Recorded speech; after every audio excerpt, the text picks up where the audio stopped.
Welcome to a channel tech mechanical and electrical. DI का जो भी यूनिट है जैसे IGCAR, VECC, NFC, HWB, NPCL, BARC, तो इसका 3 स्टेज में सिलेक्शन होता है। सबसे पहला स्टेज होता है स्टेज 1 प्रिलिमिनरी टेस्ट होता है, जिसमें आप लोग को 50 क्वेश्चन नॉन टेक्निकल में पूछे जाता है। तो इसमें जस्ट आप लोग को क्वालिफाई करना पड़ता। तो जो भी स्टूडेंट क्वालिफाई करते उसको स्टेज 2 एडवांस टेस्ट के लिए बुलाता है, जिसमें 50 क्वेश्चन टेक्निकल पार्ट से पूछे जाता है, अपना ट्रेड से पूछा जाता है। तो 50 क्वेश्चन कॉमन पाने के लिए मैं एक प्लेलिस्ट चालू किया था advance exam special, total 100 class provide करने के लिए। तो इस प्लेलिस्ट में ऑलरेडी 15-16 वीडियो अपलोड मैं कर दिया हूं, और उसमें आपको डीआई का जो भी यूनिट है जैसे बीएआरसी, एनएफसी, एचडब्ल्यूबी का जो एग्जामिनेशन 2021 में कंडक्ट हुआ है उसका ऑफिशियल पेपर का मैं डिस्कशन भी कर दिया हूं। तो उसी प्लेलिस्ट का जो 3rd वीडियो है आईजीकर और वीईसीसी स्पेशली आप बोल सकते हैं डीआई का advance exam special 3rd video में प्रोवाइड करने वाला हूं। इसमें टोटल 50 क्वेश्चन आप लोग को रहेगा। 50 क्वेश्चन आज का रहेगा मोस्ट इंपॉर्टेंट क्वेश्चन, क्योंकि आज अगर पूरा वीडियो आप लोग देखते तो बहुत कुछ आप लोग को सीखने को मिलेगा। क्योंकि कुछ दिन से मैं डिस्कशन कर रहा था अब जो भी एग्जामिनेशन आप लोग का हो रहा था उसका ऑफिशियल आंसर के को लेके, जिसमें हम ज़्यादा कुछ डिस्कशन नहीं कर रहा था, जस्ट क्वेश्चन आंसर मैं बता रहा था। लेकिन आज का जो क्लास में 50 क्वेश्चन डिस्कस करूँगा, ईच एंड एवरी क्वेश्चन को मैं डिटेल्स में आप लोग को बताऊंगा, कैसे क्या होता है सभी चीज़ मैं आप लोग को बताने वाला हूं। तो पूरा वीडियो देखिए। अगर आप लोग को टेक्निकल में कुछ सीखना है, जानना है, तो वीडियो आप सभी के लिए मोस्ट इंपॉर्टेंट होने वाला है। तो वीडियो स्टार्ट करने से पहले सभी स्टूडेंट से मेरा रिक्वेस्ट है, जो भी स्टूडेंट अभी तक चैनल को सब्सक्राइब नहीं किया जल्दी जल्दी चैनल को सब्सक्राइब कर लीजिए। आने वाला हार्ड टेक्निकल जॉब का आप लोग को सबसे पहले नोटिफिकेशन मिल जाएगा मेरा चैनल से, और टेक्निकल का रेगुलर स्टडी वीडियोज आप लोग को मेरे चैनल से देखने को मिलेगा। सबसे पहला क्वेश्चन है the surface speed of vitrified bond wheel is. Vitrified bond wheel की सतह की गति कितनी होती है? तो आप लोग जानते हैं जो ग्राइंडिंग व्हील होता है इसका बात हम लोग कर रहे हैं। तो ग्राइंडिंग व्हील हम लोग कैसे बनाते हैं? बॉन्ड और एब्रेसिव पार्टिकल को मिला के हम लोग एक कास्टिंग करके या बोल सकते हो उसका सांचा में डाल के हम लोग बनाते हैं ग्राइंडिंग व्हील। तो एक्चुअली क्या क्या रहता है? बॉन्ड और एब्रेसिव पार्टिकल रहता है। तो अलग अलग बॉन्ड होता है, जैसे आप लोग देख रहे हैं कि इधर विट्रीफाइड बॉन्ड बोला है, इसका बाद होता है रेजोनाइड बॉन्ड होता है, रबर बॉन्ड होता है, सिलिकेट बॉन्ड होता है, सेलेक बॉन्ड होता है, ओके, रबर रेनफोर्स्ड बॉन्ड होता है। तो अलग अलग बॉन्ड होता है, और एब्रेसिव पार्टिकल को मिला के हम लोग अलग अलग पर्पस के लिए ग्राइंडिंग व्हील को बना सकते हैं। तो ये जो विट्रीफाइड बॉन्ड व्हील होता है, मतलब विट्रीफाइड बॉन्ड और एब्रेसिव पार्टिकल को मिला के जो हम लोग बॉन्ड बनाते हैं, इसका सरफेस स्पीड कितना होता है? 4 ऑप्शन है, एक मोस्ट इंपॉर्टेंट क्वेश्चन है, एक नया क्वेश्चन है। तो सबसे पहला ऑप्शन 1990 आरपीएम मतलब revolution per minute, option number b 1530 RPM, option number c 2090 RPM, option number d 2100 RPM. तो इसका राइट आंसर क्या हो जाएगा? Option number a 1990 RPM. जब विट्रीफाइड बॉन्ड का बारे में बात आया है तो आप लोग को जानना चाहिए विट्रीफाइड बॉन्ड का बारे में थोड़ा सा, जो आप लोग नहीं जानते उसका बारे में मैं डिस्कशन करने वाला हूँ। तो इस पोकर का बॉन्ड एक पोकर का मिट्टी है, मतलब ये जो बॉन्ड है एक टाइप का मिट्टी है जिसे चीना मिट्टी या चाइना क्ले हम लोग बोलते हैं। ठीक है, मतलब ये जो बॉन्ड है एक मिट्टी टाइप का है। इस मिट्टी का नाम क्या है? चीना मिट्टी, जिसको आप लोग चाइना क्ले बोलते हैं। ठीक है, इस मिट्टी के साथ एब्रेसिव कोना को मिलाकर ग्राइंडिंग व्हील की आकृति तैयार किया जाती है। इस बॉन्ड से बने व्हील का व्यास 900 मिलीमीटर तक बनाया जा सकता है, मतलब 900 मिलीमीटर तक व्यास वाला व्हील हम लोग बना सकते हैं इस बॉन्ड का मदद से। और इस बॉन्ड का हाई पोरोसिटी होता है और स्ट्रेंथ भी ज़्यादा होता है, इसीलिए हम लोग high rate of stock removal के लिए यूज़ करते हैं, मतलब मैक्सिमम मटेरियल रिमूवल के लिए हम लोग विट्रीफाइड बॉन्ड का यूज़ करते हैं। और मैक्सिमम या मोस्ट कॉमन पर्पज़ के लिए हम लोग विट्रीफाइड बॉन्ड का इस्तेमाल करते हैं। और क्या होता है? It is not affected by water, acid, oil और ऑर्डिनरी टेम्परेचर कंडीशन। मतलब ये जो बॉन्ड है तो ये water, acid, oil, ordinary temperature condition में भी इसका ऊपर कोई भी प्रभाव नहीं फैल सकता है। ठीक है, तो इसका रिलेटेड सभी चीज़ आप लोग को मालूम हो गया है। और जो बॉन्ड होता है उसको कुछ सिंबल से हम लोग डिनोट करते हैं। जैसे विट्रीफाइड बॉन्ड का बात करते हैं तो वी से हम लोग उसको डिनोट करते हैं। अगर रेजोनाइड बॉन्ड का बात करते हैं तो बी से हम लोग डिनोट करते हैं। सेलेक बॉन्ड का बात करते हैं तो ई से हम लोग डिनोट करते हैं। सिलिकेट बॉन्ड का बात करते हैं तो एस से हम लोग डिनोट करते हैं। रबर बॉन्ड का बोलते हैं तो आर से हम लोग डिनोट करते हैं। विट्रीफाइड बॉन्ड रिलेटेड इतना ही क्वेश्चन एग्जाम में पूछे जाता है। नेक्स्ट क्वेश्चन और एक नया क्वेश्चन आप देख सकते हैं, the heat treatment process used for casting is, casting के लिए उपयोग की जाने वाली गर्मी उपचार प्रक्रिया डैश है। मतलब कास्टिंग कोई भी एक वर्कपीस है तो उसके लिए हम लोग कौन सा हीट ट्रीटमेंट प्रोसेस करते हैं। तो अगर आप लोग मेरा चैनल का रेगुलर वीडियो देखते हैं तो इस क्वेश्चन का आंसर आप लोग को मालूम होना चाहिए, क्योंकि पुणे मेट्रो का जो अभी मैं हाल ही में क्लास प्रोवाइड किया हूँ उसमें मैं आप लोग को बताया था, कोई भी कास्टिंग वर्क पीस है या कोई भी फोर्जिंग वर्क पीस है या कोई भी हार्डेंड वर्क पीस है तो इसके लिए हम लोग कौन सा हीट ट्रीटमेंट प्रोसेस करते हैं, नॉर्मलाइजिंग हम लोग करते हैं। ऑप्शन नंबर ए राइट आंसर हो जाएगा, क्योंकि आप लोग जानते हैं नॉर्मलाइजिंग करके हम लोग क्या करते हैं, जो वर्कपीस रहता है उसका फाइन ग्रेन साइज हम लोग बनाते हैं। ओके, इसका अंदर से स्ट्रेस और स्ट्रेन को रिमूव करते हैं और इसका अंदर हम लोग डक्टिलिटी को कम करते हैं और जो भी रैपिंग होने का मतलब मुड़ जाने का या बेंडिंग होने का जो उसका अंदर जो इच्छा रहता है तो उसको क्या करते हैं हम लोग रोध करते हैं। ठीक है, तो जो भी कास्टिंग या फोर्जिंग या वर्क हार्डन पीस होता है उसमें क्या होता है, उसके अंदर स्ट्रेस स्ट्रेन ज़्यादा रहता है और उसका फाइन ग्रेन स्ट्रक्चर नहीं होता, क्योंकि फोर्जिंग जो भी वर्क पीस होता है उसमें हम लोग क्या करते हैं, हैमरिंग कर करके बनाते हैं, मतलब उसके अंदर बहुत ज़्यादा स्ट्रेस स्ट्रेन रहता है। कास्टिंग में भी सेम टू सेम हम लोग बनाते हैं, तो उसका अंदर से स्ट्रेस और स्ट्रेन रिलीज करने के लिए और इसका फाइन ग्रेन स्ट्रक्चर बनाने के लिए हम लोग नॉर्मलाइजिंग प्रोसेस करते हैं। तो नॉर्मलाइजिंग प्रोसेस हम लोग करते कैसे हैं, जो पार्ट होता है या वर्क पीस होता है उसको हम लोग जो वर्कपीस है तो उसको हम लोग 30 to 40 degree centigrade above upper critical temperature में हीट करते हैं।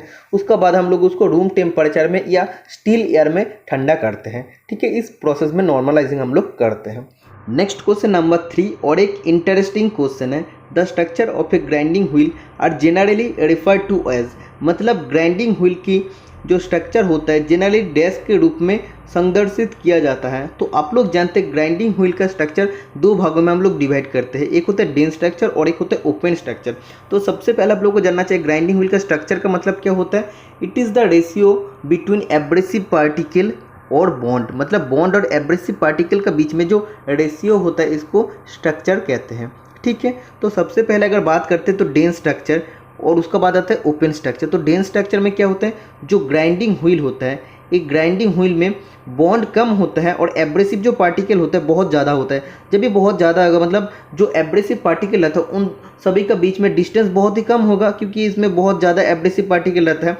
तो जब भी डिस्टेंस कम होगा मतलब क्या होगा, वो फाइन होने वाला है। ओके, तो इसका क्या होता है, इसको हम लोग कैसे डिनोट करते हैं, 1 to 7 से हम लोग इसको डिनोट करते हैं। मतलब जो एब्रेसिव पार्टिकल है तो उसका बीच में बहुत ही डिस्टेंस कम रहता है।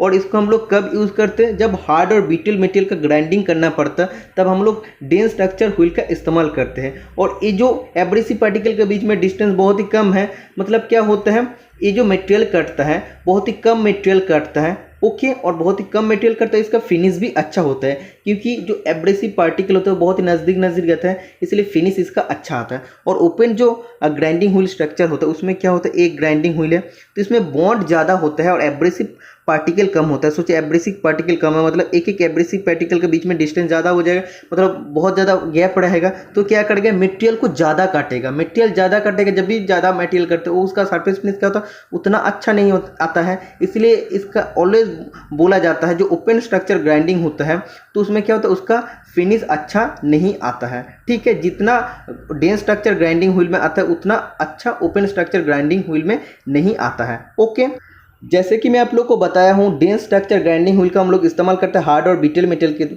के लिए, क्योंकि वो धीरे धीरे और फाइन मटेरियल को करता है। और जो ओपन स्ट्रक्चर ग्राइंडिंग व्हील होता है वो ज़्यादा मटेरियल को करता है। ज़्यादा मटेरियल कब कट सकते हैं, जब मटेरियल सॉफ्ट होगा तब। तो सॉफ्ट मटेरियल को ग्राइंडिंग करने के लिए हम लोग ओपन स्ट्रक्चर ग्राइंडिंग व्हील का इस्तेमाल करते हैं। ठीक है, तो इसको हम लोग कैसे इंडिकेट करते हैं, ओपन स्ट्रक्चर ग्राइंडिंग व्हील को हम लोग 8 से 14 नंबर से डिनोट करते हैं। डेंस के लिए हम लोग 1 to 7 करते हैं और ओपन के लिए 8 to 14 से हम लोग डिनोट करते हैं। मतलब इन दोनों का जो एब्रेसिव पार्टिकल होता है, एब्रेसिव पार्टिकल के बीच में डिस्टेंस बहुत ज़्यादा होता है, इसलिए हम लोग ये ज़्यादा होता है, 8 to 14 ज़्यादा होता है, इसलिए ये ओपन के लिए हुआ है। ओके, समझ में आ गया स्ट्रक्चर मतलब क्या होता है और किसके लिए क्या यूज़ होता है। नेक्स्ट क्वेश्चन नंबर 4, 5 और भी क्वेश्चन है जो आप लोग को इजीली समझ में आ जाएगा। बोला है open structure wheel are use to grind.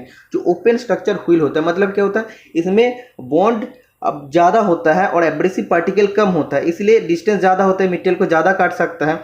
तो ज़्यादा कब काट सकता है, जब मटेरियल सॉफ्ट और डक्टाइल होगा, इसलिए। तो ऑप्शन नंबर सी राइट आंसर हो जाएगा। आप देख सकते हैं ऑप्शन नंबर सी को राइट आंसर दिया है। ओके, इसका बाद आता है, बोला the dash structured wheel are use for grinding brittle material. बोला है कौन सा स्ट्रक्चर ग्राइंडिंग व्हील का हम लोग इस्तेमाल करते हैं। बिटेल, बिटेल मतलब क्या, हार्ड और बिटेल होता है। हार्ड जब भी होगा तब भी बिटेल होगा ना, तो बिटेल और हार्ड मटेरियल को ग्राइंडिंग करने के लिए कौन सा स्ट्रक्चर ग्राइंडिंग व्हील हम लोग यूज़ करते हैं। जब मटेरियल हार्ड होगा, जो कटने वाला मटेरियल होगा, मतलब जिसको हम लोग कटेंगे, तो वो अगर हार्ड होगा तो हम लोग को क्या यूज़ करना पड़ेगा, वो उसके लिए हम लोग को यूज़ करना पड़ेगा डेंस व्हील यूज़ करना पड़ेगा, क्योंकि उसके एब्रेसिव पार्टिकल भी ज़्यादा रहेगा, वो अच्छा से कट भी सकता है, इसका फिनिश भी अच्छा आएगा, इसीलिए dense wheel is the right answer हो जाएगा। तो डेंस स्ट्रक्चर व्हील हम लोग यूज़ करते हैं हार्ड और बिटेल मटेरियल के लिए। Okay, next question number 6, the amount of material removed is greater इन। निकली गई सामग्री की मात्रा डैश में अधिक होती है। तो इसका राइट आंसर क्या हो जाएगा, मतलब इसमें जो 4 ऑपरेशन दिया है, ड्रिलिंग, होनिंग, रिमिंग और लैपिंग, जो 4 ऑपरेशन है, इन 4 ऑपरेशन में सबसे ज़्यादा मटेरियल रिमूव होता है कौन सा ऑपरेशन में। तो इसका राइट आंसर हो जाएगा ऑप्शन नंबर ए, ड्रिलिंग में। क्योंकि आप लोग जानते हैं ड्रिल हम लोग क्यों करते हैं, कोई भी एक वर्कपीस है, वर्कपीस में अगर हम लोग को होल बनाना है, छेद बनाने के लिए हम लोग ड्रिल करते हैं। और होनिंग मतलब क्या होता है, एक प्रिसीजन फिनिशिंग ऑपरेशन होता है।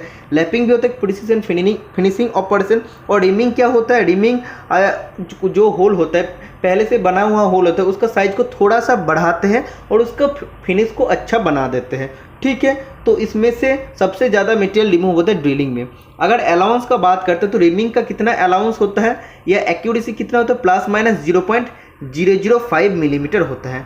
अगर होनिंग का अलाउंस का बात करते हैं तब होता है 0.1 मिलीमीटर से 0.25 मिलीमीटर। अगर लैपिंग के अलाउंस का बात करते हैं तब हो जाता है 0.005 मिलीमीटर से 0.01 मिलीमीटर तक।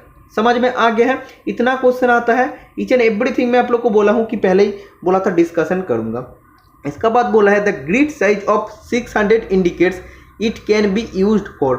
जो ग्रिड साइज या ग्रेन साइज होता है सेम होता है, तो 600 क्या इंडिकेट करता है, अब 600 क्या इंडिकेट करते हैं ये तो आप लोग को सबसे पहले जानना चाहिए, और ये किसके लिए हम लोग यूज़ करते हैं ये भी आप लोग को जानना चाहिए। तो सबसे पहले आप लोग को ग्रेन साइज का अगर बात करते हैं तो 4 कैटेगरीज में हम लोग डिवाइड करते हैं, कोर्स, मीडियम, फाइन और वेरी फाइन, या इसको आप लोग सुपर फाइन बोल सकते हैं। ठीक है, कोर्स में क्या होता है, जो ग्रिड साइज होता है 10 to 24 का अंदर होता है, मीडियम में होता है 30 to 60, फाइन में होता है 80 to 180 और वेरी फाइन में होता है 220 से 600। ठीक है, तो इसमें आपको क्या दिया है, 600 इंडिकेट क्या बोला है, तो 600 मतलब वेरी फाइन के अंदर आ रहा है। तो इसमें क्या होता है, ग्रिड साइज बहुत छोटा छोटा होता है, मतलब संख्या क्या बहुत ज़्यादा है, मतलब पार्टिकल भी क्या होगा, बहुत छोटा छोटा होगा। ओके, तो ये छोटा छोटा जब भी एब्रेसिव कोना होगा तो इस किसके लिए हम लोग यूज़ करेंगे, फाइन ग्राइंडिंग के लिए हम लोग यूज़ करेंगे। तो फाइन ग्राइंडिंग क्या होता है, ये तो फाइन ग्राइंडिंग के लिए 80 to 180 होता है। जब 220 से 600 बोला मतलब वेरी फाइन भी ऑप्शन में, तो वेरी फाइन ग्राइंडिंग के लिए हम लोग यूज़ करते हैं 220 से 600 ग्रिड साइज को। ओके, तो ये आप लोग को 4 कैटेगरीज याद करके रखना पड़ेगा, जिसका जितना कम ग्रिड साइज होगा मतलब क्या होगा, ये इतना ही बड़ा बड़ा एब्रेसिव पार्टिकल होगा। एब्रेसिव पार्टिकल बड़ा बड़ा होगा मतलब उन दोनों का बीच में गैप भी ज़्यादा होगा और मटेरियल को जल्दी जल्दी कटेगा। तो जल्दी कटेगा तो कोर्स फिनिश तो करेगा ना, तो ये तो हम लोग के लिए नहीं होगा। तो जब बोला है 600 है मतलब उसमें एब्रेसिव पार्टिकल भी ज़्यादा है, उसका साइज भी छोटा है, तो साइज छोटा छोटा है मतलब वेरी फाइन और ग्राइंडिंग करेगा, उस फिनिश बहुत ही तगड़ा आएगा। ठीक है, next question number 8, aluminium oxide wheel are better suited to grinding. Aluminium oxide के पहिया पीसने के लिए अधिक उपयुक्त होते हैं। तो एल्यूमिनियम ऑक्साइड से जो व्हील बनता है तो कौन सा चीज़ को ग्राइंडिंग करने के लिए हम लोग यूज़ करते हैं, तो इसका राइट आंसर हो जाएगा हाई टेंसाइल स्ट्रेंथ स्टील और कार्बन स्टील के लिए यूज़ होता है। अब तो हाई टेंसाइल स्ट्रेंथ स्टील का अंदर क्या क्या आता है, जैसे एलो स्टील आता है, इसके बाद हाई स्पीड स्टील आता है, हाई कार्बन स्टील आता है, कार्बन स्टील आता है और माइल्ड स्टील आता है। और ये जो कार्बन स्टील आपको दिया है ऑप्शन में तो ऑलरेडी दिया है। ठीक है, तो ये जो एल्यूमिनियम ऑक्साइड का बात किया है, ये रेगुलर एल्यूमिनियम ऑक्साइड एक होता है जिसको हम लोग ओनली ए से कभी कभी डिनोट करते हैं, और एक होता है व्हाइट एल्यूमिनियम ऑक्साइड जिसको हम लोग AA से डिनोट करते हैं, कभी कभी WA से भी डिनोट करते हैं।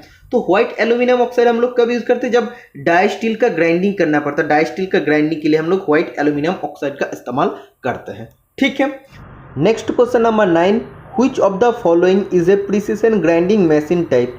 तो इसमें आपको बोला है इनमें से कौन सा option precision grinding machine type का अंदर आता है।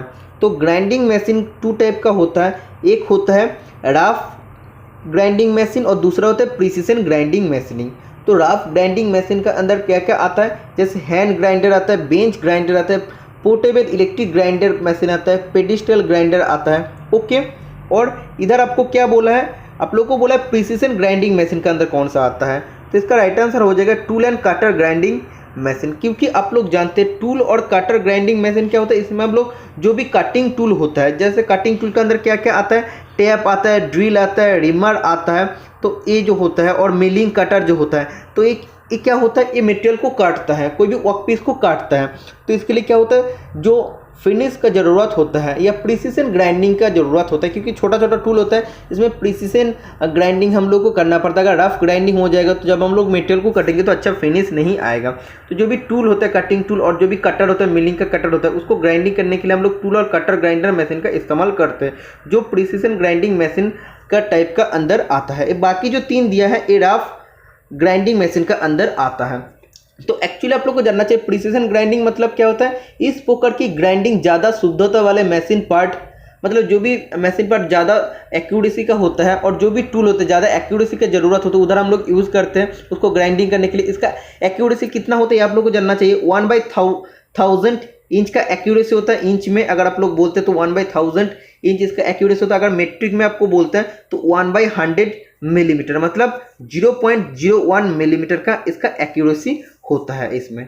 ठीक है, तो इतना तक एक्यूरेसी देते हैं। तो प्रिसिशन ग्राइंडिंग मशीन का क्या क्या टाइप होता है, जैसे सिलिंड्रिकल ग्राइंडिंग मशीनिंग होता है, इसके बाद इंटरनल ग्राइंडिंग मशीनिंग होता है, सरफेस ग्राइंडिंग मशीनिंग होता है, tool end cutter grinding machining होता है, इसके बाद सेंटरलेस ग्राइंडिंग मशीन होता है, और कभी कभी स्पेशल पर्पस के लिए होता है तो स्पेशल ग्राइंडिंग मशीन भी होता है। ओके, समझ में आ गए। तो आप देख सकते ईच एंड एवरी क्वेश्चन के मैं आप लोग को सोल्यूशन देने वाला हूँ।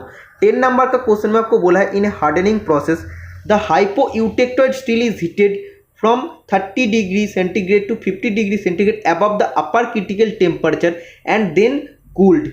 तो इसमें आपको क्या बोला है, हार्डनिंग प्रोसेस में बोला है, मतलब हीट ट्रीटमेंट का 4 प्रोसेस होता है, उसमें हार्डनिंग का प्रोसेस बोला है। तो हार्डनिंग प्रोसेस में क्या बोला, हाइपोयूटेक्टेड जो स्टील है उसको अपर क्रिटिकल यूसीटी जो है अपर क्रिटिकल टेम्परेचर का ऊपर 30 to 50 डिग्री सेंटीग्रेड में हीट कर रहा है। उसके बाद हम लोग कैसे उसको कूल करते हैं, तो हार्डनिंग में हम लोग क्विंचिंग मीडियम का इस्तेमाल करते हैं, क्विंचिंग मीडियम या कूलिंग मीडियम का इस्तेमाल करते हैं। तो इसका राइट आंसर हो जाएगा suddenly in A suitable cooling medium, मतलब जब भी हम लोग ठंडा उसमें उतना गर्म करता है अपर क्रिटिकल टेम्परेचर से भी 25 से 50 डिग्री सेंटीग्रेड में जब हीट करते हैं उसके बाद उसको अचानक मतलब सडनली हम लोग उसको कूलिंग मीडियम में उसको डुबा देते हैं। तो कूलिंग मीडियम के हिसाब से हम लोग क्या यूज़ करते हैं, जैसे ब्राइन सोल्यूशन होता है, इसके बाद ऑयल होता है, इसके बाद और भी होता है, वाटर होता है, ड्राई एयर होता है। ओके, तो ये तो आप लोग को समझ में आ गया है। तो एक्चुअली इसमें एक क्वेश्चन आता है सोकिंग टाइम के बारे में। तो हार्डनिंग में सोकिंग टाइम कितना होता है, तो सोकिंग एक्चुअली क्या होता है, तो पुणे मेट्रो का जो क्लास मैं प्रोवाइड किया तो उसमें मैं बता दिया था। तो सोचो ये जो कोई भी एक वर्क पीस है, इस वर्क पीस को अगर हार्डनिंग करना है तो इसको हम लोग सबसे पहले क्या करना है, तो ये अगर हाइपोयूटेक्टेड स्टील है तो इसको हम लोग सबसे पहले यूसीटी अपर क्रिटिकल जो टेम्परेचर उससे 30 से 50 डिग्री सेंटीग्रेड ज़्यादा टेम्परेचर में हीट किए। तो वो जो हीट किए हैं तो इसी सेम टेम्परेचर में, मतलब जो अपर क्रिटिकल टेम्परेचर से 30 to 50 डिग्री सेंटीग्रेड और ज़्यादा टेम्परेचर में किए, उसी सेम टेम्परेचर में अगर हम लोग कुछ देर तक रख देते हैं उस वर्कपीस को। क्यों रखते हैं, तो उसका जो सोकिंग टाइम मतलब उसका जो थिकनेस होता है, कितना थिकनेस तक हम लोग को उसका हार्डनिंग करना है तो वो पाने के लिए। ठीक है, तो इसको बोलते हैं सोकिंग टाइम, मतलब जितना देर तक हम लोग उसको सेम टेम्परेचर में रख देते हैं तो उसको बोलते हैं सोकिंग टाइम, मतलब उसका कितना थिकनेस तक हम लोग को हार्डनिंग करना पड़ेगा इसलिए। तो सोकिंग टाइम कितना होता है, जो 10 मिलीमीटर थिकनेस होता है 5 मिनट में। अगर हम लोग 5 मिनट रखते हैं तो वर्कपीस जो है वर्कपीस का 10 मिलीमीटर थिकनेस तक वो हार्डन हो सकता।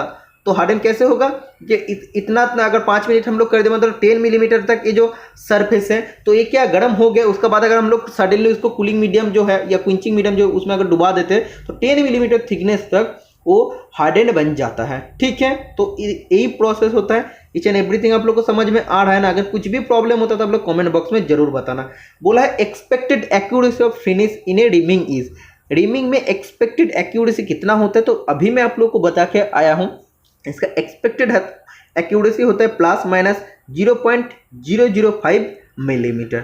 ठीक है, तो आप देख सकते आज का क्लास में सभी क्वेश्चन आप लोग को नया नया क्वेश्चन देखने को मिलेगा, इसीलिए मैं आज का क्लास प्रोवाइड कर रहा हूँ। इतना दिन से मैं प्रोवाइड कर रहा था, जो भी आंसर किया ऑफिशियल क्वेश्चन पेपर में डिस्कस कर रहा था, उसमें ज़्यादा कुछ एक्सप्लेनेशन करने का नहीं था, क्योंकि मैक्सिमम क्वेश्चन आप लोग को मैं क्लास में डिस्कशन कर देता हूँ। मतलब क्लास मतलब ये होता है आज का क्लास, जो क्लास मैं प्रोवाइड करता हूँ स्पेशल क्लास। आप देख सकते हैं आज मैं आप लोग को बहुत कुछ सीखने को मिल रहा है और भी क्वेश्चन आप लोग को देखने को मिलेगा।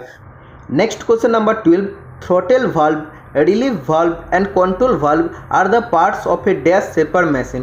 तो ये जो थ्रॉटल वाल्व, रिलीफ वाल्व और कंट्रोल वाल्व, इन तीनों जो पार्ट दिया है, तो कौन सा शेपर मशीन का पार्ट है? हाइड्रोलिक शेपर या गियर टाइप शेपर या हॉरिजॉन्टल शेपर या क्रैंक टाइप शेपर। तो ये जो वाल्व का बारे में बात दिया है, आप लोग हाइड्रोलिक का चैप्टर पढ़े हैं तो उसमें आप लोग जानते हैं throttle valve, relief valve, control valve के बारे में बात आता है। तो ये जो हाइड्रोलिक शेपर मशीन होता है उसमें इन तीनों वाल्व आता है, ठीक है। Next question number 13, which of this is also called universal tool post. इनमें से किसे यूनिवर्सल टूल पोस्ट भी कहा जाता है? 4 ऑप्शन है। सबसे पहला option quick change tool post, उसका बाद फोरे टूल पोस्ट, तीसरा ब्रिटिश टाइप टूल पोस्ट और चौथा स्क्रू टूल पोस्ट। तो इसका राइट आंसर हो जाएगा क्विक चेंज टूल पोस्ट, जिसको यूनिवर्सल टूल पोस्ट का नाम में जाना जाता है। जो भी मॉडर्न लेद मशीन होता है उसमें क्विक चेंज टूल पोस्ट का मतलब यूनिवर्सल टूल पोस्ट का इस्तेमाल किया जाता है। तो जनरली अगर ऑपरेशन करते टाइम टूल खराब हो जाती है या ब्लंट हो जाता तब हम लोग टूल को चेंज करते हैं, लेकिन ये जो क्विक चेंज टूल पोस्ट होता है या यूनिवर्सल टूल पोस्ट होता है, इसमें हम लोग टूल चेंज करने की जगह टूल होल्डर को ही टोटली चेंज कर देते हैं। क्योंकि ये जो टूल होल्डर होता है इसमें टूल ऑलरेडी पहले से फिक्स होके रहता है। टूल अगर ब्लंट होता है तो टूल होल्डर को ही चेंज कर देना पड़ता है। तो ये जो प्रोसेस होता है या ये जो टूल पोस्ट होता है थोड़ा एक्सपेंसिव होता है, क्योंकि इसमें टूल खराब होने से टूल होल्डर को टोटली चेंज कर देना पड़ता। ओके, तो इसमें नंबर ऑफ टूल होल्डर का जरूरत होना पड़ता है। पहले से हम लोग को नंबर ऑफ मतलब कहीं से ही टूल होल्डर का हम लोग को ज़रूरत पड़ता है। तो इसमें क्या होता है, टूल होल्डर में टूल पहले से फिक्स होता है, इसलिए ये जो टूल पोस्ट होता है, टूल पोस्ट में हम लोग डायरेक्टली अगर टूल होल्डर को फिक्स कर देते हैं तो सेंटर हाइट को हम लोग इजीली कर सकते हैं। मतलब टूल होल्डर को जस्ट टूल पोस्ट में फिक्स करते सेंटर हाइट ऑटोमेटिकली हो जाता है। और इसमें जो टूल का स्ट्रेंथ मिलता है, टूल का स्ट्रेंथ या रिजिडिटी बहुत ही अच्छा मिलता है, क्योंकि टूल तो पहले से ही टूल होल्डर में फिक्स होके रहता है। और हम लोग टूल होल्डर को क्या करते हैं, यूनिवर्सल टूल पोस्ट में फिक्स करते हैं, इसलिए रिजिडिटी ऑफ द टूल अच्छा होता है और इसका सेंटर हाइट हम लोग इजीली कर सकते हैं। ओके, और एक आता है 4-वे टूल पोस्ट, जिसको इंडेक्सिंग टूल पोस्ट या स्क्वायर टूल पोस्ट का नाम में जाना जाता है। इसका 4 साइड है, 4 साइड में टोटल हम लोग 4 टूल को लगा सकते हैं। ओके, लेकिन जब हम लोग ऑपरेशन करते हैं तो ऑपरेशन का टाइम सिर्फ एक ही टूल को हम लोग देके ऑपरेशन कर सकते हैं। इसमें एक डिसएडवांटेज क्या होता है, 4 जो अलग अलग टूल है उसको अलग अलग सेंटरिंग हम लोग को करना पड़ता है। तो सेंटरिंग अलग अलग टूल को करने के लिए हम लोग को ज़्यादा टाइम लग जाता है। तो ये होता है इसका डिसएडवांटेजेस, क्योंकि 4 टूल है, 4 को अलग अलग सेंटराइट करने के लिए टाइम ज़्यादा लग जाता है। Okay, next question number 14, dash is a mechanical device to support a long standard workpiece when it is turn between. मतलब बोला है जब हम लोग लॉन्ग सिलिंड्रिकल वर्कपीस का जब हम लोग टर्निंग करते हैं तब लंबा जॉब को सपोर्ट देने के लिए कौन सा मैकेनिकल डिवाइस का हम लोग इस्तेमाल करते हैं? तो मैक्सिमम स्टूडेंट आप लोग जानते हैं स्टेडी रेस्ट का हम लोग इस्तेमाल करते हैं। तो ऑप्शन में स्टेडी नहीं है तो रेस्ट दिया है, मतलब वो स्टेडी रेस्ट का बात किया है। ओके, तो स्टेडी रेस्ट हम लोग कब यूज़ करते हैं एक्चुअली आप लोग को जानना चाहिए। जब इसका जो डायमीटर होता है, डायमीटर अगर सोचो 10 मिलीमीटर है तो उससे अगर उसका लेंथ 10 गुना से ज़्यादा हो जाएगा, मतलब 10 गुना क्या हो जाएगा, 10 हो जाएगा, मतलब 100 मिलीमीटर से अगर ज़्यादा लेंथ हो जाएगा तब हम लोग को स्टेडी रेस्ट का इस्तेमाल करना पड़ेगा। मतलब जब length of the job is 10 times of its diameter, मतलब जब जॉब का लेंथ उसका डायमीटर से 10 टाइम से भी ज़्यादा है, 10 गुना से भी ज़्यादा हो जाता है लेंथ, तब हम लोग को स्टेडी रेस्ट यूज़ करना पड़ता है। क्योंकि क्या हो जाता है, वो ओवर हैंगिंग लोड हो जाता है, कभी भी टर्निंग करते टाइम वो बेंडिंग हो सकता है, इसीलिए हम लोग स्टेडी रेस्ट का इस्तेमाल करते हैं। तो मोस्ट कॉमन अगर बात करते हैं तो 2 टाइप का स्टेडी रेस्ट होता है। जनरली हम लोग जो यूज़ करते हैं फिक्स्ड स्टेडी रेस्ट, और दूसरा होता है फॉलोअर स्टेडी रेस्ट, जिसको ट्रैवलिंग स्टेडी रेस्ट कहते हैं। और एक स्टेडी रेस्ट होता है, मैक्सिमम स्टूडेंट को मालूम नहीं है, रिवॉल्विंग स्टेडी रेस्ट होता है। ओके, तो फिक्स्ड अगर स्टेडी रेस्ट का बात करते हैं, एक कास्ट आयरन से बनता है। ओके, कास्ट आयरन से बनने के बाद क्या होता है, इसका 3 एडजस्टेबल पैड रहता है। ठीक है, ये जो 3 पैड रहता है टोटली 120 डिग्री एंगल में रहता है। और एडजस्टेबल पैड किस मेटेरियल से बनता है, फॉस्फोरस ब्रोंज से बनता है। ओके, और क्या होता है, इसको हम लोग, ये जो स्टेडी रेस्ट होता है इसको हम लोग फिक्स करते लेद बेड का ऊपर, तो ये एक ही पोजीशन में हम लोग फिक्स करते, क्योंकि लेद बेड तो फिक्स है तो लेद बेड में फिक्स कर देते हैं। और ये जो सोचो लंबा वर्कपीस है तो इसके अंदर से अगर हम लोग इसको डाल देते हैं, मतलब क्या, एक ही पोजीशन से वो वर्कपीस को सपोर्ट कर सकते हैं। ओके, तो ये तो आप लोग को समझ में आ गया है। और जो फॉलोअर स्टेडी रेस्ट होता है उसमें क्या होता है, उसका दो एडजस्टेबल पैड होता है, इसका एक ऊपर में रहता है और एक इसका लेफ्ट साइड में रहता है। तो ये टोटली 90 डिग्री में रहता है, ये दो पैड रहता है 90 डिग्री में रहता है। और इधर से वर्कपीस होता है, वर्कपीस रहता है और एक कटिंग टूल रहता है। ठीक है, तो अगर बात करता तो ये जो एडजस्टेबल पैड होता है फॉलोअर स्टेडी रेस्ट, जिसको ट्रेवलिंग स्टेडी रेस्ट होता है, तो ये जो कटिंग टूल होता है, कटिंग टूल का ठीक ऑपोजिट साइड में, उल्टा साइड में रहता है एक एडजस्टेबल पैड। ठीक है, तो इसको हम लोग कहाँ पे फिक्स करते हैं, जो ट्रैवलिंग स्टेडी रेस्ट, मतलब क्या है, ट्रैवलिंग या फॉलोअर स्टेडी रेस्ट मतलब क्या है, ये ट्रैवल कर रहा है तो कटिंग टूल जो रहता है, कटिंग टूल का साथ साथ ये ट्रैवल करते जाते हैं, क्योंकि ये ऑपोजिट में रहता है। तो कब हम लोग लेथ मशीन का अगर हम लोग कहाँ फिक्स करते तो ऑटोमेटिकली ट्रैवल करेगा। अगर हम लोग उसको कैरेज के ऊपर फिक्स कर देते तो कैरेज तो मूव होता है ना, तो कैरेज के ऊपर फिक्स कर देते तो जब भी कटिंग टूल आगे बढ़ेगा तो वो भी तो बढ़ेगा ना स्टेडी रेस्ट। ओके, तो जो फॉलोअर स्टेडी रेस्ट होता है या ट्रैवलिंग स्टेडी रेस्ट होता है उसको हम लोग कैरेज या कभी कभी ऑप्शन में सैडल भी दिया रहता है, तो सैडल भी तो कैरेज का एक पार्ट होता है ना। तो सैडल में भी अगर हम लोग उसको लगाते हैं तो क्या होता है, तो वो भी तो फॉलोइंग करते जाता है, कैरेज मूव होगा तो वो भी मूव होगा, और कैरेज मूव होगा तो कटिंग टूल भी मूव होगा। तो कटिंग टूल जब भी ऐसे सोचो, कोई भी एक वर्कपीस है, कटिंग टूल जब भी इसको करते करते जाएगा तो इसका अपोजिट में क्या रहेगा, इसका जो फॉलोअर स्टेडी रेस्ट का एक पैड है वो रहेगा, तो ये भी आगे बढ़ेगा तो ये फॉलोअर स्टेडी रेस्ट का पैड भी आगे बढ़ेगा। मतलब ये जो कटिंग टूल है इसको फॉलो करते हैं, इसलिए इसको फॉलोअर स्टेडी रेस्ट बोलते हैं। और ये ट्रैवल करता है, एक जगह से दूसरा जगह जाता है, आगे पीछे होता है, इसलिए इसको ट्रैवलिंग स्टेडी रेस्ट कहते हैं। समझ में आ गया। और रिवॉल्विंग स्टेडी रेस्ट का अगर बात करते हो, रिवॉल्विंग स्टेडी रेस्ट में क्या होता है, जनरली जो राउंड होता है, राउंड शेप जॉब होता है या स्क्वायर शेप जॉब होता है या हेक्सागोनल कोई भी शेप अगर रॉड होता है तो उसको सपोर्ट देने के लिए रिवॉल्विंग स्टेडी रेस्ट का हम लोग इस्तेमाल करते हैं। समझ में आ गया। नॉर्मली अगर फिक्स्ड और ट्रेवलर या फॉलोअर स्टेडी रेस्ट का बात करते हैं तो उसमें क्या होता है, उसमें ओनली हम लोग राउंड जॉब को सपोर्ट दे सकते हैं, लेकिन रिवॉल्विंग स्टेडी रेस्ट में हम लोग स्क्वायर, हेक्सागोनल, राउंड रॉड को भी सपोर्ट दे सकते हैं। समझ में आ गया, बहुत ही ईजी क्वेश्चन है। Okay, next question number 15, process of impressing straight indentation on the surface of A workpiece is called. किसी वर्कपीस के सतह पर सीधे इंडेंटेशन को प्रभावित करने की प्रक्रिया को डैश कहलाता है। तो इसका राइट आंसर क्या हो जाएगा, तो एक्चुअली बोला है कोई भी वर्कपीस का सरफेस है उसमें अगर स्ट्रेट अगर इंडेंटेशन देते हैं, मतलब उसका अगर स्ट्रेट छाप जिसको कहते हैं, जो मार्क अगर हम लोग उसका ऊपर इम्प्रेस कर देते हैं तो उसको क्या बोलते हैं, उसको नार्लिंग कहते हैं। ठीक है, क्योंकि आप लोग जानते हैं नार्लिंग होता है एक फॉर्मिंग ऑपरेशन। उसमें हम लोग क्या करते हैं, कोई भी सरफेस ऑफ वर्कपीस है उसका ऊपर हम लोग जस्ट उसका स्ट्रेट या कोई भी, जैसे अगर आप लोग बात करते हैं डायमंड शेप का, हम लोग क्या करते हैं उसको वो छाप बना देते हैं। ठीक है, नार्लिंग का बारे में आप लोग को जानना चाहिए। नार्लिंग हम लोग स्लो स्पिंडल स्पीड में करते हैं। कितना स्पिंडल स्पीड होना चाहिए, 1/3 ऑफ टर्निंग स्पीड होना चाहिए। जो टर्निंग स्पीड होता है तो टर्निंग के लिए हम लोग को स्पीड ज़्यादा ज़रूरत पड़ता है, लेकिन जो नार्लिंग करते हैं उसके लिए 1/3 स्पीड ज़रूरत पड़ता है जो टर्निंग का होता है, इसीलिए। ओके, नार्लिंग करते टाइम जनरली कूलेंट का हिसाब से हम लोग सोल्यूबल ऑयल का इस्तेमाल करते हैं। अगर बेटेड सरफेस फिनिश का ज़रूरत पड़ता है तब हम लोग स्ट्रेट कटिंग ऑयल का इस्तेमाल करते हैं। स्ट्रेट कटिंग ऑयल का हम लोग इस्तेमाल करते हैं। ओके, जनरली अगर बात करते हैं तो 5 टाइप्स का नार्लिंग होता है। तो सबसे पहले क्या होता है, डायमंड नार्लिंग आता है। तो उसमें क्या शेप होता है, इस टाइप का शेप होता है, डायमंड जैसे शेप होता है, इस टाइप का शेप होता है। ओके, रंबस टाइप का शेप होता है। इसमें हम लोग क्या करते हैं, it is a knurling of diamond shaped pattern, मतलब डायमंड शेप ये जो होता है ये पैटर्न हम लोग बनाते हैं। ओके, इसके लिए सेट ऑफ रोलर का ज़रूरत होता है। तो इसमें आप लोग अगर बात करते हैं तो 2 रोलर का ज़रूरत होता है। एक होता है राइट हैंड हेलिकल टीथ वाला रोलर का ज़रूरत होता है और लेफ्ट हैंड हेलिकल टीथ वाला रोलर का ज़रूरत होता है। उसका बाद एक diamond shape pattern workpiece surface के ऊपर बना सकते हैं। ओके, और इसका बाद आता है स्ट्रेट नार्लिंग। स्ट्रेट नार्लिंग के लिए हम लोग क्या करते हैं, स्ट्रेट लाइन ऐसे पैटर्न बना देते हैं। ओके, इसमें हम लोग सिंगल रोलर भी यूज़ कर सकते हैं, डबल रोलर भी यूज़ कर सकते हैं। तो इस टाइप का वो पैटर्न बनाते हैं। क्रॉस नार्लिंग में क्या होता है, क्रॉस नार्लिंग में जस्ट इस टाइप का होता है।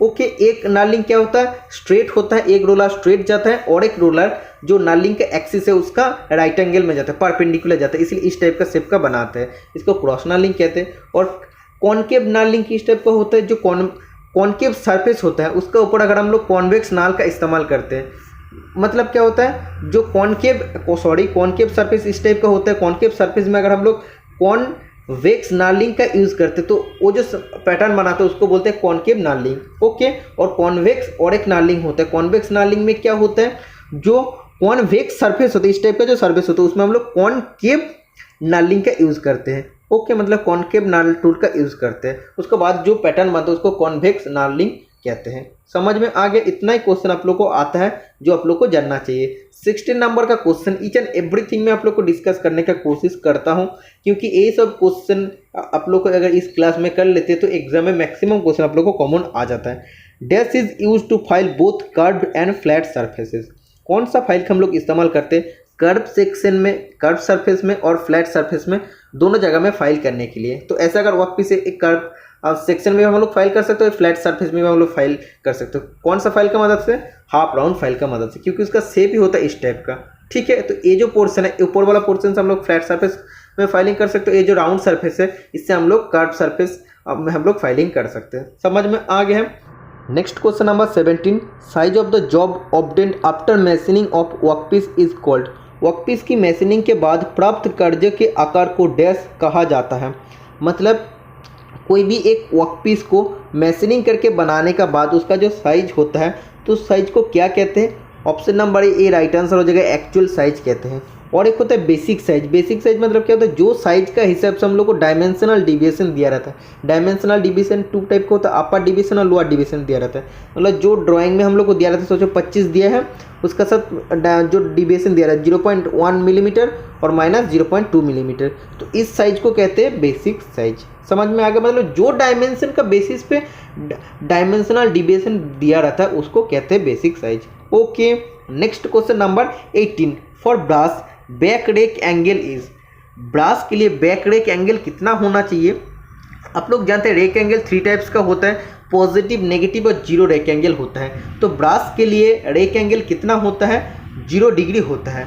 ओके, अगर कास्ट आयरन का बात करता है, कास्ट आयरन के लिए भी रेक एंगल 0 डिग्री होता है। ओके, तो एक्चुअली आप लोग को जानना चाहिए जो भी ब्रिटल मटेरियल होता है, ब्रिटल मटेरियल के लिए रेक एंगल 0 डिग्री होता है। अगर पॉजिटिव रेक एंगल का बात करता है, जैसे कॉपर और माइल्ड स्टील होता है, इसमें क्या होता है, लो स्ट्रेंथ और डक्टाइल मटेरियल के लिए पॉजिटिव रेक एंगल होता है। ओके, और नेगेटिव रेक एंगल कब होता है, जब स्ट्रॉन्गर और हार्डर मटेरियल होता है तो उसमें हम लोग नेगेटिव रेक एंगल प्रोवाइड करते हैं। जो भी सीमेंटेड कार्बाइड टूल होते हैं उसमें नेगेटिव रेक एंगल हम लोग प्रोवाइड करते हैं।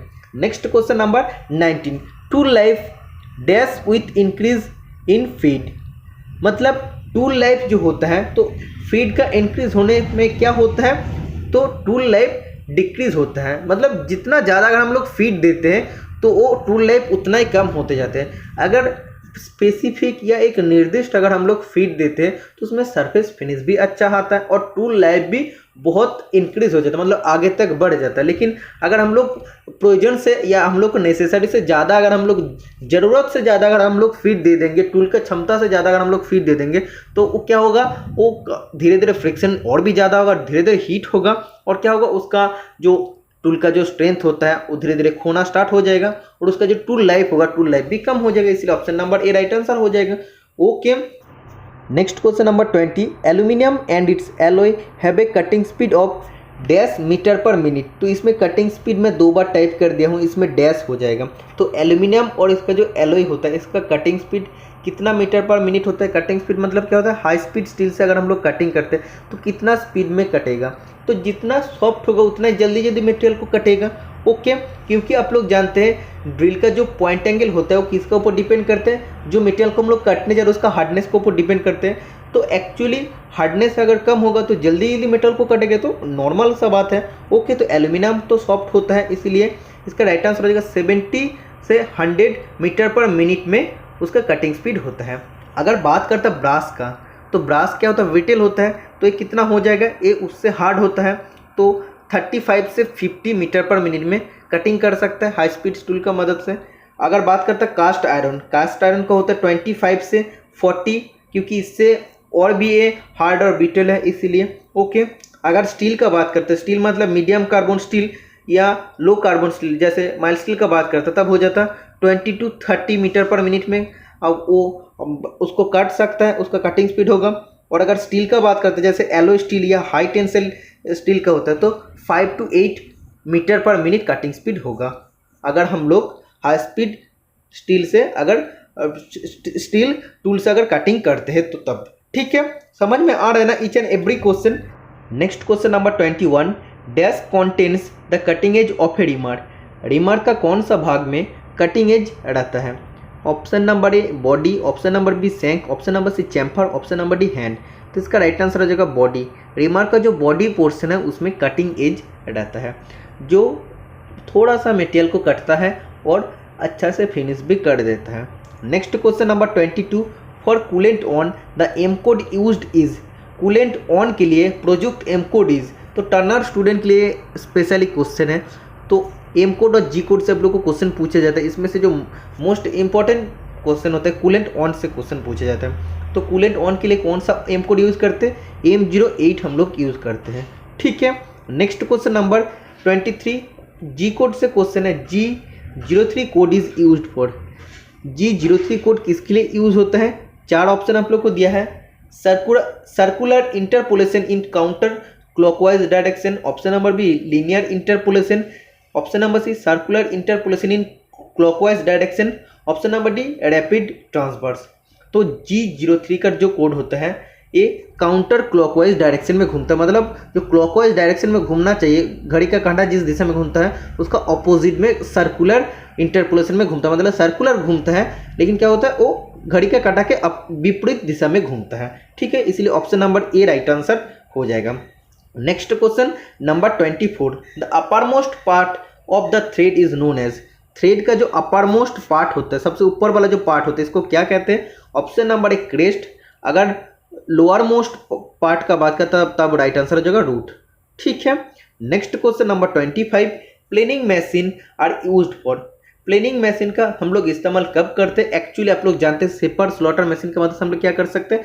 हम लोग फ्लैट सरफेस को बना सकते हैं। ओके, प्लेनर मशीन का मदद से हम लोग फ्लैट सरफेस को बना सकते हैं, लेकिन सेपर और स्लॉटर मशीन में क्या होता है ये हम लोग बना सकते हैं small work pieces, small job में हम लोग बना सकते हैं। लेकिन प्लेनर मशीन में अगर लंबा भी जॉब है, लंबा जॉब 2 मीटर 3 मीटर का अगर जॉब है तो उतना मतलब लार्ज जॉब का भी हम लोग फ्लैट सरफेस बनाने के लिए प्लेनर मशीन का इस्तेमाल करते हैं। ओके, तो जो भी लार्ज जॉब होता है उसका फ्लैट सरफेस बनाने के लिए हम लोग प्लेनर मशीन का इस्तेमाल करते हैं, इसलिए ऑप्शन नंबर ए राइट आंसर हो जाएगा। Next question number 26, in a milling machine which of this is use to hold and rotate the cutter. Milling machine में कौन सा पार्ट कटिंग टूल को, या बोल सकते हैं जो कटर होता है जो मटेरियल को कटता है तो उसको होल्ड करता है और रोटेट भी करता है? तो इस क्वेश्चन का आंसर मैं बहुत बार आप लोग को सब डिस्कशन कर दिया हूँ। मिलिंग मशीन का जो आर्बर पार्ट होता है वो कटर को होल्ड करता है और उसको रोटेट भी करता है। Arbor is the right answer हो जाएगा। नेक्स्ट क्वेश्चन नंबर 27, इसमें बोल रहा है saddle, apron and cross slide are the parts of.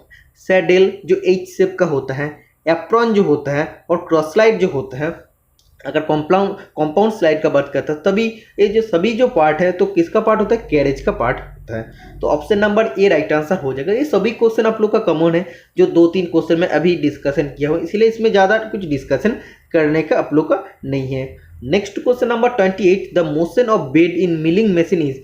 Milling machine में जो बेड का मोशन होता है, किस टाइप का बेड का मोशन होता है? 4 ऑप्शन आप लोग को दिया गया, vertically, upward and downward, horizontally या रोटेटिंग या इन सिंगल डायरेक्शन। तो इसका राइट आंसर हो जाएगा वर्टिकली, अपवर्ड और डाउनवर्ड वो जाता है। ठीक है, तो मिलिंग मशीन का जो बेड होता है उसका मोशन होता है vertically, upward and downward. Most important question है जो आप लोग को एग्जाम में परेशान करता है, वही सब क्वेश्चन मैं लेके आया हूँ। Next question number 29, direct lathe is also known as. Direct lathe को और कौन सा नाम में जाना जाता है? Saddle type lathe, option number B spindle type lathe, option number C carriage type lathe, option number D ram type lathe. तो इसका राइट आंसर क्या हो जाएगा आप लोग का हिसाब से? मैक्सिमम स्टूडेंट जानते हैं इसको प्रोडक्शन लेद कहते हैं। कैप्स्टन लेद और डायरेक्ट लेद को प्रोडक्शन लेद कहते हैं, मैक्सिमम स्टूडेंट को मालूम है। लेकिन डायरेक्ट लेद का और एक नाम है जो किसी को भी मैक्सिमम स्टूडेंट को नहीं पता है, वो है सैडल टाइप लेद। तो टरेट लेद को सैडल टाइप लेद का नाम में भी जाना जाता है। तो प्रोडक्शन लेद का बारे में आप लोग को थोड़ा सा मैं बता देता हूँ। प्रोडक्शन लेद मतलब क्या होता है, ये मास प्रोडक्शन के लिए हम लोग इसको यूज़ करते हैं। मास प्रोडक्शन में हम लोग क्या करते हैं, सेम जॉब हम लोग बहुत ज़्यादा संख्या में बनाते हैं। तो ऐसे ही सेम टू सेम साइज का कोई भी एक जॉब है, सोचो ऐसे अगर कोई भी एक शेप का जॉब है, तो इस शेप का जॉब को अगर हम लोग को जब एक साथ बहुत ज़्यादा संख्या में बनाना पड़ता तब हम लोग यूज़ करते हैं प्रोडक्शन लेद। प्रोडक्शन लेद का आता है टरेट लेद और कैप्स्टन लेद, ठीक है। तो प्रोडक्शन लेद जो होता है, ये होता है एक सेमी ऑटोमेटिक लेद मशीन। तो क्वेश्चन आप लोग आ सकते हैं, प्रोडक्शन लेद कौन सा लेद मशीन का अंदर आता है, सेमी ऑटोमेटिक लेद मशीन का अंदर आता है। ओके, तो डायरेक्ट लेद मशीन के बारे में आप लोग को जान लेना चाहिए। ये हेवी ड्यूटी लेद मशीन होता है, सबसे पहले हेवी ड्यूटी लेद मशीन होता है। दूसरा होता है इसका एक टारेट हेड रहता है। टारेट हेड में एक साथ हम लोग 6 टूल को हम लोग एक साथ फास्ट कर सकते हैं या फिक्स कर सकते हैं, ठीक है। और ये जो टारेट हेड होता है वो लेद बेड के ऊपर स्लाइड करता है। ओके, और इसमें क्या होता है, थर्ड नंबर में आप लोग का हो जाएगा कैप्स्टन लेद की अपेक्षा इसकी टूल ज़्यादा लंबाई तक ट्रैवल कर सकता है।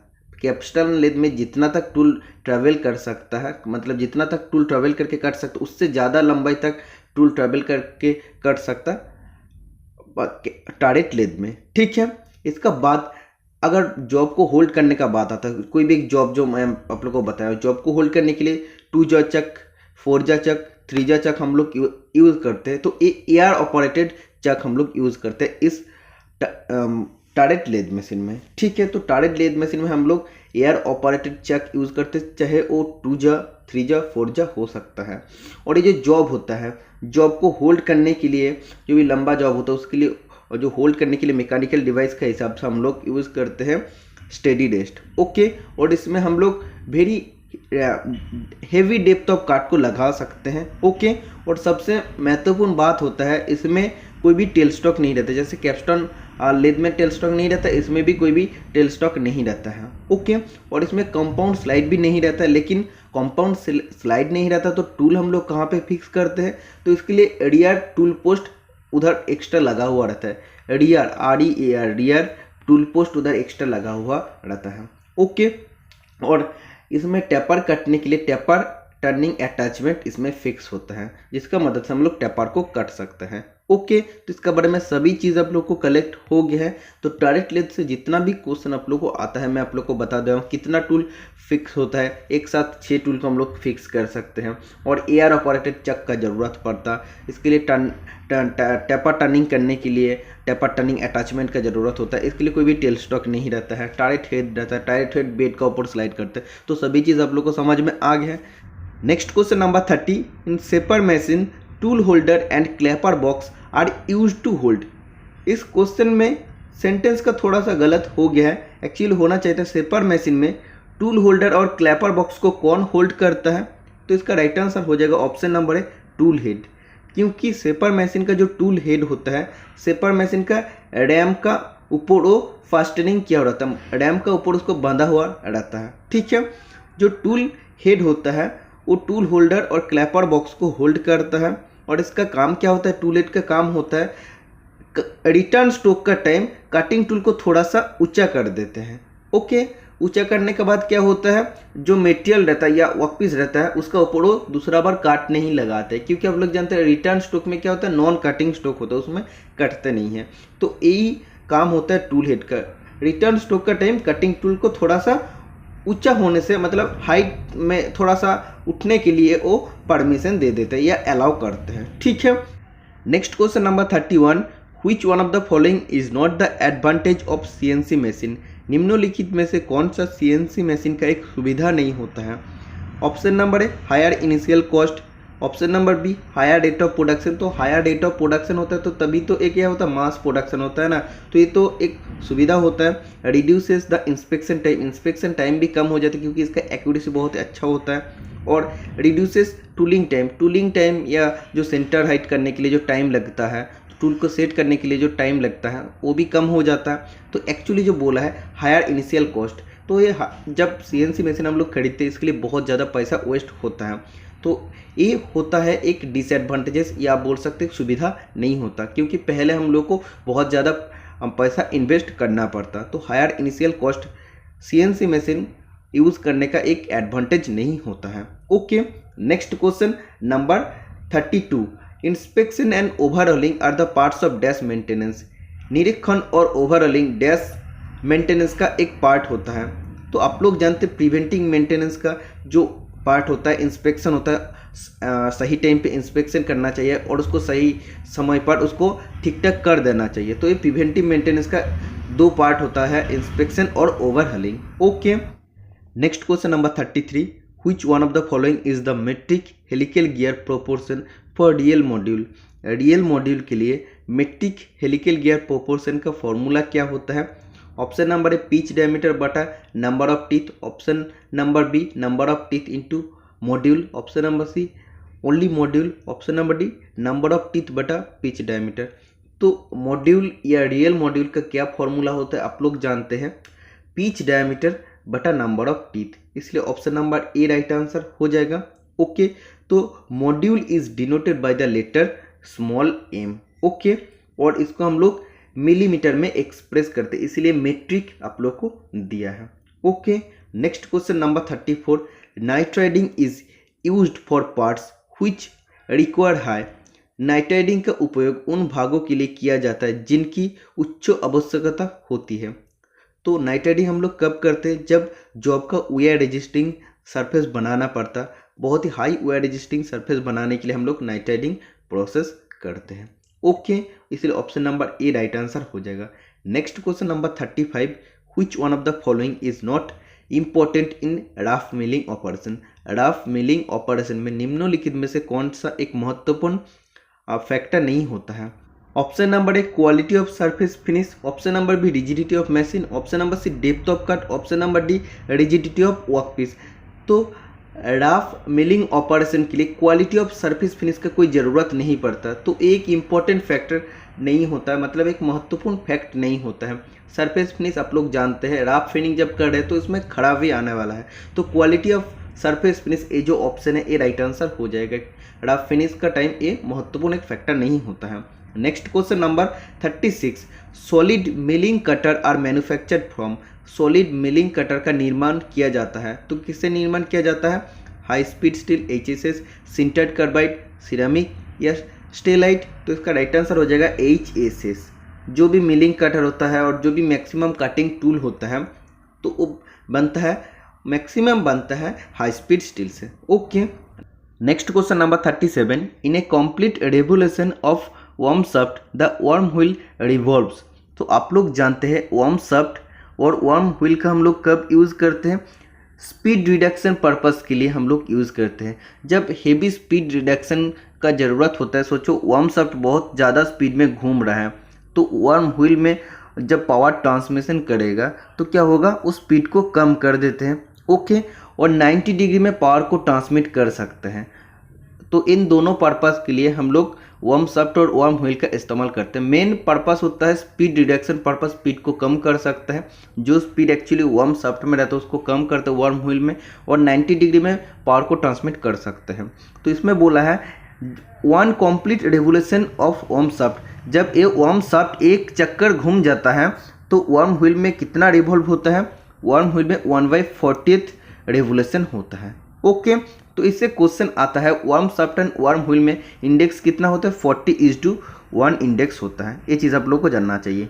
ओके, मतलब ये अगर आप देख सकते हैं, ये अगर शाफ्ट अगर 40 बार घूमेगा तब क्या होगा, वर्म व्हील में एक चक्कर घूमेगा।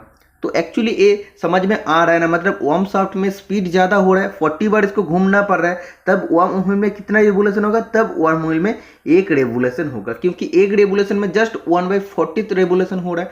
तो ईच एंड एवरी क्वेश्चन का आप लोग को लॉजिक समझना पड़ेगा। आप लोग तो जानते हैं स्पीड रिडक्शन पर्पस के लिए होता है, तो कैसे स्पीड रिडक्शन पर्पस हो रहा है मालूम है ना, क्योंकि एक रेवोल्यूशन हो रहा है, तब जब वर्म शाफ्ट का एक रेवोल्यूशन हो जा रहा है तब 1/40th हो रहा है, मतलब जब वर्म शाफ्ट का 40 बार रेवोल्यूशन होगा तब वर्म व्हील में टोटल एक रेवोल्यूशन कंप्लीट करेगा। ठीक है, तो एक्चुअली इसको हम लोग यूज़ करते हैं स्पीड डिरेक्शन पर्पस और 90 डिग्री में पावर को ट्रांसमिशन करने के लिए। Next question number 38, lathe mandrels can be termed as, lathe mandrel को हम लोग कैसे टर्म कर सकते हैं और कौन सा नाम में, या हम लोग क्या कह सकता है, इसको हम लोग फिक्सर भी कह सकता है। ठीक है, फिक्सर आप लोग जानते हैं जॉब को क्या करते हैं, होल्ड करता है, लोकेट भी करता है। ओके, तो ये फिक्सर राइट आंसर हो जाएगा। लेद मैंडल में 1:2000 टेपर रहता है, मतलब बहुत ही कम टेपर रहता है। Next question number 39, in electron beam machining the workpiece is kept in EBM. Electron beam machining में जो वर्कपीस होता है, वर्कपीस को हम लोग कहाँ पे रखते हैं, जैसे ईसीएम होता है, इलेक्ट्रोकेमिकल मैशिनिंग होता है, ईडीएम होता है, इलेक्ट्रो डिस्चार्ज मैशिनिंग होता है। तो ईसीएम और ईडीएम के बारे में एक स्पेशल क्लास मैं अपना चैनल में प्रोवाइड किया हूँ, जिसमें मैं ईच एंड एवरीथिंग आप लोग अच्छा से समझा दिया हूँ, बहुत ही ईजी तरीका से। जस्ट 15-20 मिनट का क्लास है, उसमें आप लोग को टोटल चीज़ बता दिया हूँ। तो इलेक्ट्रॉन बीम मैशिनिंग के बारे में और एक क्लास प्रोवाइड करूंगा और अल्ट्रासोनिक मैशिनिंग के बारे में और एक क्लास में प्रोवाइड करूंगा। तो आप लोगों का नॉन कन्वेंशनल जो भी मैशिनिंग चैप्टर होता है, इसमें आप लोग का प्रॉब्लम होता है, इसमें आप लोग का प्रॉब्लम क्लियर हो जाएगा। तो जब मैं ईसीएम ईडीएम का क्लास प्रोवाइड किया था, तब मैं आप लोगों को बता दिया था ईसीएम में जब क्वेश्चन आता है ऐसे, अगर ईसीएम बोल देता है कि इलेक्ट्रोकेमिकल मैशिनिंग में वर्कपीस को हम लोग कहाँ पे रखते हैं, तब राइट आंसर हो जाता इलेक्ट्रोलाइट। ठीक है, अगर इलेक्ट्रो डिस्चार्ज मैशिनिंग ईडीएम में बोलता in EDM machining workpiece is kept in, तब क्या हो जाएगा, तब हो जाएगा डाई इलेक्ट्रिक मीडियम। और जब बोला है इलेक्ट्रॉन बीम मैशिनिंग ईबीएम, जब बोला है तब बोला है वर्कपीस हम लोग कहाँ रखते हैं, इसका राइट आंसर हो जाएगा वैक्यूम चेंबर। ऑप्शन नंबर ए राइट आंसर हो जाएगा। ओके, बहुत ही इंपॉर्टेंट क्वेश्चन है। Next question number 40, personal protection equipment या पर्सनल प्रोटेक्टिव इक्विपमेंट जिसको पीपीई कहते हैं, बोला है फॉर हियरिंग प्रोटेक्शन के लिए हम लोग क्या यूज कर सकते हैं। तो हियरिंग प्रोटेक्शन के लिए आप देख सकते हैं एयर प्लग्स और एयर मफ्स हम लोग यूज करते हैं। ओके, क्योंकि दूसरा जो दिया आप देख सकते हैं एयर मफ्स तो दिया है, लेकिन उसके साथ हैंड ग्लव्स जो हैंड प्रोटेक्शन का बात दे दिया है। ओके, तो ये तो नहीं होगा। तो टोटल हम लोग का टोटल पीपीई होता है 8। सबसे पहला पीपीई होता है पीपीई जो हम लोग का हेड के लिए होता है, तो हम लोग हेलमेट का इस्तेमाल करते हैं। पीपीई 2 में क्या होता है, सेफ्टी फुटवेयर, सेफ्टी शू हम लोग को यूज करना चाहिए। पीपीई 3 में क्या होता है, रेस्पिरेटरी प्रोटेक्टिव इक्विपमेंट होता है। पीपीई 4 में क्या होता है, जो भी आर्म्स और हैंड प्रोटेक्शन होता है। पीपीई 5 में क्या होता है, आईज और फेस प्रोटेक्शन होता है। ओके, पीपीई 6 में क्या होता है, प्रोटेक्टिव क्लोथिंग होता है एंड कवरऑल होता है। पीपीई 7 में क्या होता है, पीपीई 7 में ईआर मतलब हम लोग को कान को बचाना चाहिए, कान का प्रोटेक्शन होना चाहिए। और पीपीई 8 में होता है safety belt harness, safety belt harness, HARNESS। Okay, तो आप लोग का क्वेश्चन पूछे जा सकते हैं पीपीई 1 का मतलब क्या होता है, तब हो जाएगा हेलमेट। पीपीई 6 का मतलब होता है protective clothing and coverall. Okay, तो ऐसे आप लोग को सीरियल वाइज याद रखना पड़ेगा। नेक्स्ट क्वेश्चन और एक important question, the relief angle behind the cutting lips is called. जो कटिंग लिप होता है, कटिंग लिप्स का जो पीछे हम लोग रिलीफ एंगल देते हैं, तो उसको क्या कहते हैं। तो इसका राइट आंसर हो जाएगा लिप क्लियरेंस एंगल।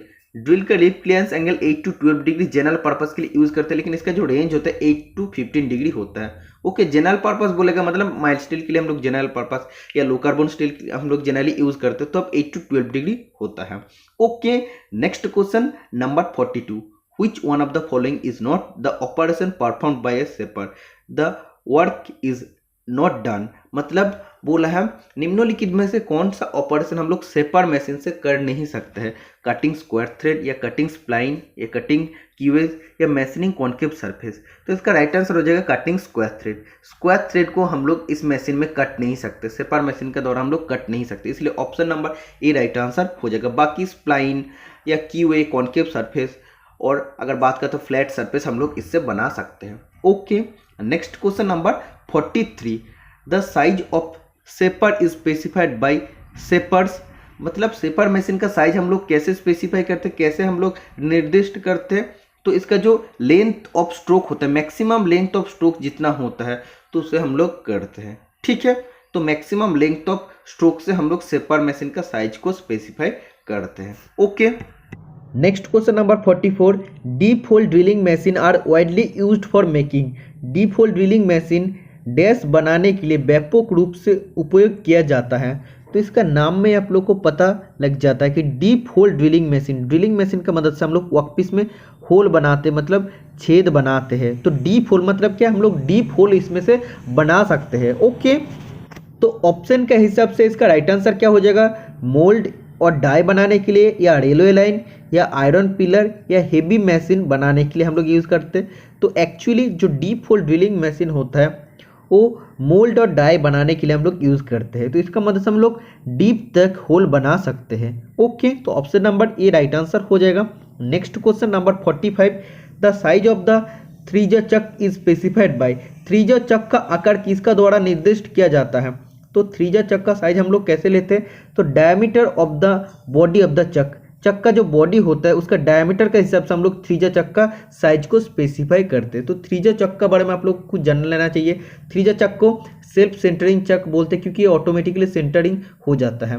ओके, और इसका जो जॉज रहता है, जॉ रिवर्सिबल नहीं रहता है, इसलिए इसके लिए इंटरनल और एक्सटर्नल अलग अलग जॉ हम लोग को यूज़ करना पड़ता है, सेपरेट जॉ अवेलेबल होता है। तो इसका जो अलग अलग पार्ट होता है, जैसे बॉडी बनता है कास्ट स्टील से, कास्ट स्टील से बनता है। इसका जो जॉज होता है, जॉज बनता है हाई कार्बन स्टील से जो हार्डन एंड टेम्पर्ड होता है। और जो क्राउन व्हील होता है, क्राउन व्हील बनता है एलॉय स्टील से जो हार्डन और टेम्पर्ड होता है। और पिनियन जो होता है, पिनियन बनता है हाई कार्बन स्टील से जो हार्डन और टेम्पर्ड होता है।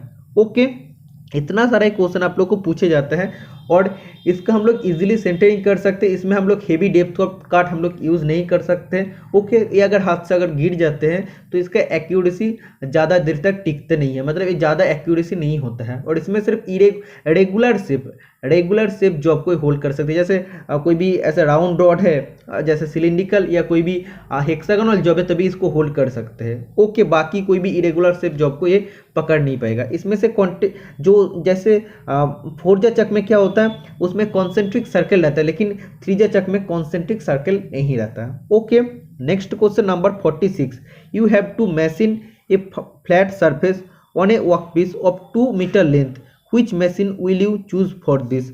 अगर तुमको एक मशीन चूज करना है जिसका मदद से हम लोग कोई भी वर्कपीस का सरफेस का ऊपर जिसका लेंथ है 2 मीटर, तो उसको हम लोग फ्लैट सरफेस बना सकते हैं। मतलब कोई भी एक वर्कपीस है 2 मीटर का, उसका जो सरफेस है, सरफेस को अगर फ्लैट बनाने के लिए हम लोग कौन सा मशीन चूज कर सकते हैं। ऑप्शन में आप देख सकते हैं प्लेनर है, सेपर है, लेद मशीन है और मिलिंग मशीन है। तो आप लोग जानते हैं सेपर का मदद से भी हम लोग फ्लैट सरफेस बना सकते हैं, लेकिन स्मॉल वर्कपीस के लिए। प्लेनर मशीन में हम लोग लार्ज वर्कपीस या लेंदी वर्कपीस के लिए हम लोग यूज कर सकते हैं। तो 2 मीटर लेंथ होगा तब भी इसमें से हम लोग फ्लैट सरफेस बना सकते हैं प्लेनर मशीन का मदद से। ओके, कभी कभी क्वेश्चन आता है प्लेनर मशीन का जो टूल पोस्ट होता है कहाँ पे रहता है, क्लैपर बॉक्स में रहता है। Okay, next question number 47, which one of the following is not a part of the taper turning attachment. निम्नलिखित में से कौन सा टेपर टर्निंग अटैचमेंट का हिस्सा नहीं है। 4 ऑप्शन है, carrier, guide block, sliding block और गाइड बार। तो इसका राइट आंसर क्या हो जाएगा, option number D right answer हो जाएगा, गाइड बार। तो टेपर टर्निंग अटैचमेंट क्या होता है, एक टेपर कटने के लिए एक अलग से हम लोग अटैचमेंट यूज करते हैं। तो ये सभी लेद में अवेलेबल नहीं होता है। मॉडर्न लेद मशीन में कुछ ही जो मॉडर्न लेद मशीन है तो उसमें अवेलेबल होता है। जैसे प्रोडक्शन लेद का अगर बात करते हैं, टरेट लेद और कैप्स्टन लेद में अवेलेबल होता है और कुछ कुछ मॉडर्न लेद में अवेलेबल है। तो इसमें क्या होता है, जो आप लोग का वर्कपीस रहता है, वर्कपीस तो जो लेद का एक्सिस है उसका साथ पैरेलल रहता है, लेकिन जो कटिंग टूल मूव करता है, कटिंग टूल एंगल में मूव करता है, ठीक है। और कटिंग टूल का मूवमेंट को गाइड करता है टेपर टर्निंग अटैचमेंट, ठीक है। तो यही जस्ट इसका फंडा होता है। जो वर्कपीस रहता है या जॉब रहता है वो तो लेद के एक्सिस का पैरेलल जाता है, लेकिन कटिंग टूल एंगल में जाता है। कटिंग टूल का मूवमेंट को कौन गाइड करता है, टेपर टर्निंग अटैचमेंट गाइड करता है। तो इस टेपर पद्धति से अगर हम लोग टेपर को काटते हैं तो इसके लिए कुछ सुविधा होते हैं। एडवांटेज क्या क्या होता है, जैसे इंटरनल एक्सटर्नल दोनों टेपर को हम लोग काट सकते हैं। कोई भी अगर थ्रेड कटना है, इंटरनल एक्सटर्नल थ्रेड को भी हम लोग कर सकते हैं। ओके, और पावर फीड मतलब ऑटोमेटिक फीड हम लोग इसमें से हम लोग को मिल सकता है। ऑटोमेटिक फीड मिलता है इसलिए इसका फिनिश भी अच्छा होता है। और लेंदी टेपर हम लोग बना सकते हैं। ओके, और जॉब को हम लोग चक में भी फिट कर सकते हैं और दोनों सेंटर के बीच में फिट करके भी हम लोग टेपर कर सकते हैं। तो ये होता है इसका एडवांटेज। और डिसएडवांटेज अगर असुविधा का बात करते हैं तब होता है इसमें से लिमिटेड एंगल टेपर एंगल हम लोग कट सकते हैं, मतलब जो जितना डिग्री तक वो बोला रहेगा उतना डिग्री एंगल तक आप लोग कट सकते हैं। तो लिमिटेड टेपर एंगल तक हम लोग इसको टेपर कर सकते हैं। अगर हम लोग का मर्जी का हिसाब से अगर हम लोग चाहते हैं कि टेपर एंगल कटेंगे तो इसमें से नहीं होने वाला है। ओके, तो इसका एक पार्ट नहीं होता guide bar. Next question number 48, dash is used for making taps, dies, chisel etcetera. कौन सा मटेरियल का हम लोग यूज़ करते हैं टैप, डाई और चिजल को बनाने के लिए? तो कार्बन स्टील और हाई स्पीड स्टील का हम लोग यूज़ करते हैं टैप, डाई और चिजल को बनाने के लिए। Okay, next question number 49, machinability index for copper is. Copper की मैशिनेबिलिटी इंडेक्स कितना होता है? 4 ऑप्शन दिया है, 70, 25, 300 से 400 और 160। इसका राइट आंसर हो जाएगा ऑप्शन नंबर है 70। मैशिनेबिलिटी इंडेक्स मतलब एक मेटल के साथ दूसरा मेटल को हम लोग कंपेयर करते हैं कि वो कितना अच्छा से मेटल को हम लोग काट सकते हैं, मतलब उसका कटिंग एबिलिटी या जो मैशिनेबिलिटी आप लोग जानते हैं कि मतलब मशीन द्वारा कटने का जो एबिलिटी होता है तो वो कितना होता है कॉपर का? 70 होता है। Okay, next and last question आज का क्लास का, dash is a narrow strip which extend to the entire length of the fluids in a twist drill. एक ट्विस्ट ड्रिल है तो इसका टोटल लेंथ बराबर फ्लूइड के साथ जो नैरो स्ट्रिप रहता है उसको क्या कहते हैं? लैंड या मार्जिन, या लैंड या मार्जिन। तो ऑप्शन नंबर सी राइट आंसर हो जाएगा, लैंड या मार्जिन हम लोग कहते हैं। ओके, कभी कभी क्वेश्चन आता है ड्रिल का साइज हम लोग कैसे लेते हैं? लैंड टू लैंड हम लोग मेजर करके ड्रिल का साइज को लेते हैं।